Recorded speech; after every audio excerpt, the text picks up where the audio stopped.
I've been coming here for so long, I think that it's sort of second nature now. I first came here as a 9-year-old back in 1975, and it's just my regular haunt now every other Saturday, and has been since about 1977. When I first started coming, I came with my uncle, who was a long-term supporter of the club, and I came with him sort of until probably I was about 14 or 15. His circumstances meant that he didn't carry on coming after that, but I just carried on coming on my own from about 14 or 15. And sort of as I went through, my dad started coming regularly in the early days of Aldershot Town.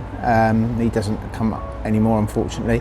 And then my son and my daughter have both got involved. My daughter was involved with the media team for a couple of years while she was at uni, doing some of the match reports for the website. She still comes along to games when she can, but she's working full time now, so it's less possible for her to come along, but she's a supporter. My son slightly less so, but he comes along maybe a few times a season as well. So, but I'm the only, me and Adele, my daughter, are the only real sort of supporters in the family now. It's never really entered my head that I should support any other team. I live closer to the ground now than I've ever done in all of my support. Used to live in Woking area when I first started coming. I now live in Fleet, so I'm only 4 miles away, and big league football doesn't interest me. I don't watch Match of the Day, don't watch Champions League. I couldn't really be that bothered about it, to be honest. My favourite player of all time is a guy called Tommy Youlden. He was a player in the late 70s, early 80s. He was a centre half. He came to the club from Reading. We seemed to sign a lot of players from Reading in those days. But he was, I don't know why, he was not the most glamorous player in the team. He wasn't the one who scored all the goals. He wasn't the one who was hero worshipped by the fans, but I just really liked him, and he was my favourite player of all time. I think that some of the players that we have now, like Mitch Walker, has had an excellent season this season. Lewis Kinsella is never say die. I like Dean Rance as well. Mo Bettimer looks like he's going to be a real handful up front. So those are the 4 I pick out of the current squad. I've been lucky. I've sort of been involved with the media team at Aldershot. Graham Brookland brought me on to help him out about this time we got promoted into the Football League. That's when I started helping him, sort of 2008.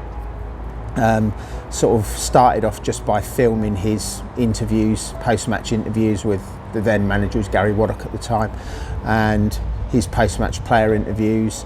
And I started writing some stuff for the programme, interviewing old players.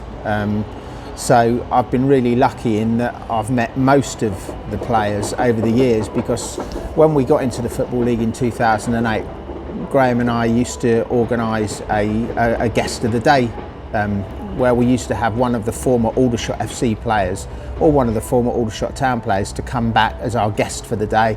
They'd come and have a meal up in the hospitality. They'd be interviewed in front of the hospitality guests, and then we'd get them on the pitch at half-time to do the half-time draw. So it was a real opportunity for me to get in touch and get to meet a lot of the players that were playing when I was growing up, when I was a kid, even some before I was playing, before I was watching, you know, players who are really well known to older Aldershot supporters. And we did that for 2 or 3 years, got them back. We used to have a guest every day and every match, and they'd be come back. So I've been really lucky in that I've managed to meet all of them a lot of players over the time. And then in 2012, which was obviously the 20th year of Aldershot FC going out of business, Graham and myself organised a Legends Night where we had something like 30 ex-players come along.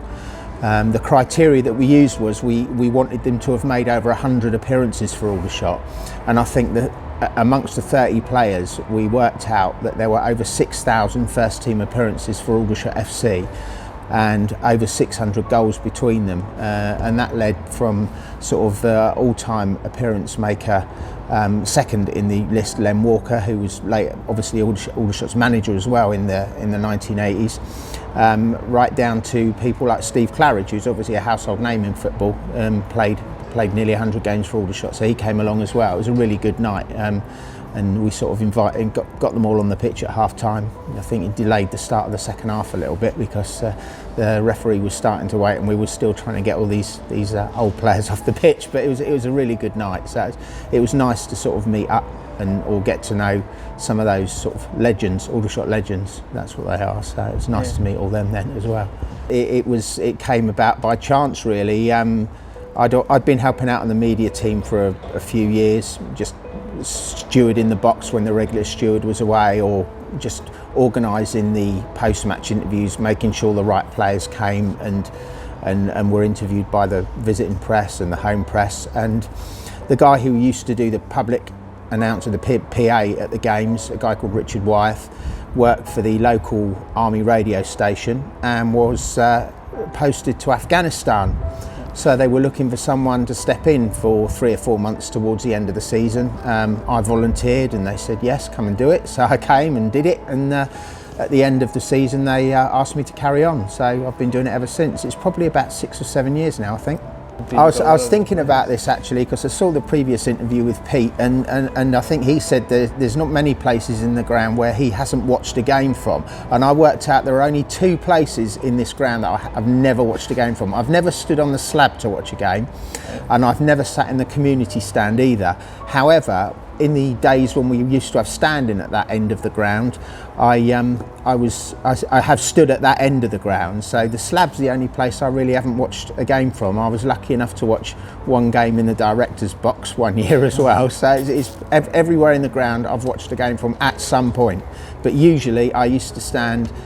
We used to be able to migrate from one end of the ground to the other. So when Aldershot were kicking towards the High Street end, I used to stand at the north stand end of the north stand at the High Street end of the ground, and then up onto the East Bank for the second half. There's obviously been memorable games. The Man United game was memorable because the ground was filled. But going back to the old club, when we got to the 5th round of the FA Cup and played Shrewsbury Town here on a Tuesday night, that game was 13,000 here, I think. That's a really memorable game.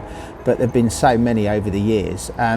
One of my favourite games, I think, was the game after which Terry Brown left the club, and the affection that the crowd obviously felt with Terry then, because he'd been a great manager for us, and he'd left the club because of personal reasons. But the reception he got at the end of that game, because it was announced on the Saturday that he was going, and then on the Tuesday night it was his final game, and as he went round the ground and sort of waved to the crowd and then knelt down on the pitch in front of the East Bank, that was a real experience, because there can't be many managers who leave a club under those circumstances where, you know, everyone sort of loves them and wishes they weren't going, but understood why he was going. But it must have been a great night for him as well, I would have thought. The best one, or the most enjoyable one, I remember a goal Scott Donnelly scored against Cheltenham when he scored from pretty much the halfway line. It was just a long sort of lob over the keeper from the halfway line, pretty spectacular.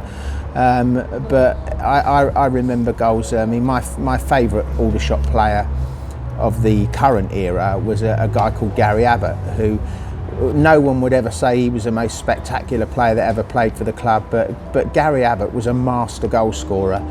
His record of, I think it was 120 goals in just over 2.5 seasons with the club was one to sort of, it was a massive achievement for him, and you knew that if the ball came to Gary Abbott in the 6-yard box, it was going to be in the back of the net. So probably seeing him score all those goals was something to remember.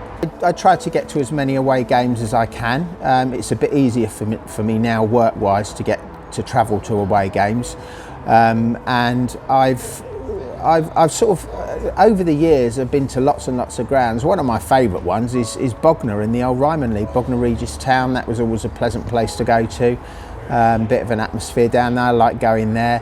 I suppose that's a favourite one, but I don't really have any ones that I specifically look forward to. I have ones that I tend to go to that I don't particularly like, but it's probably best to draw a veil over those. But I just like following the club away, and you know, it's what the ground's like doesn't really matter to me, to be honest, unless it hasn't got an athletics track. I hate grounds with athletics track round them, so we don't get many of those these days, so that's good. I think the best thing about it is, over the years, the good times have been fairly sparse. So when they come, they really are worth celebrating because they are a real achievement. So, as I say, when the good times come, they are really, really good, and they are, because they've been so few and far between since 1977 or 1975. It's great when they actually come. So you can look at the promotions, the cup finals that Aldershot Town have got to, the promotions, or one Aldershot FC promotion and then the Aldershot Town promotion. So that's really good. I mean, it didn't come as any great shock to anyone, to be honest. At the National League or the Football League? The Football League, sorry. Yeah, it had been on the cards pretty much all of that season. We'd not done well. We'd not had a great season. So when it eventually happened, it wasn't like we didn't know it was going to happen from sort of Christmas onwards. To be honest, it was disappointing, but inevitable. Well, I think that some people, and myself included, thought that we never expected to go down last year after 2 really good seasons. And I think that when we went down, some people, maybe optimists, thought, well, actually this is a chance for us to regroup again, start afresh in a new league and sort of build ourselves up into a potent non-league force again. Obviously it was great when we did stay up, and good news all round, but it just meant that the manager had a difficult job to plan for a league that he wasn't expecting to be in, and it maybe meant that players that he'd lined up weren't able to come, or it was a difficult start for Danny Sell because of that, because he wasn't expecting to play in that league. So I think this season's definitely been one of consolidation. I don't know, there was just something inside me from the start, very early days of last season, that made me say we were going to struggle last year, and I could see us going down or finishing in that bottom 4. I don't get that feeling this year. It's just inside me, I can't explain it, but I think that we've got enough in the tank to make sure that we can finish above those bottom 3 or bottom 4 places, and hopefully build for next season, when the manager will have a whole close season to plan and prepare for next season.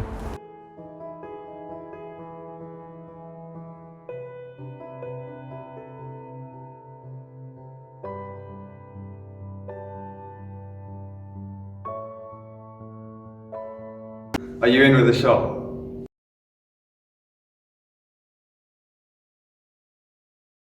For more information, click the link below. Click here for the next video, click here to subscribe.